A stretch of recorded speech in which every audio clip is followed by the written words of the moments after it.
تبدیلی آ گئی اسلام آباد میں، وفاق میں، عمران خان صاحب وزیر اعظم بنے،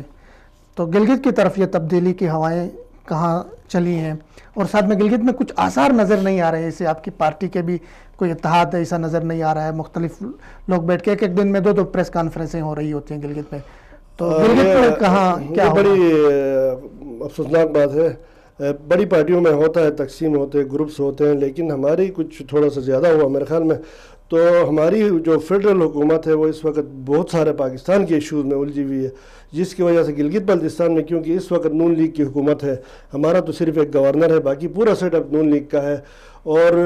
وہ اس کو ہم ڈسٹرب کرنا نہیں چاہتے ہیں، کیونکہ ایک پارلیمانی ایک نظام چل رہا ہے، ایک سسٹم چل رہا ہے. اگر نون لیگ نے پنگا نہ لیا تو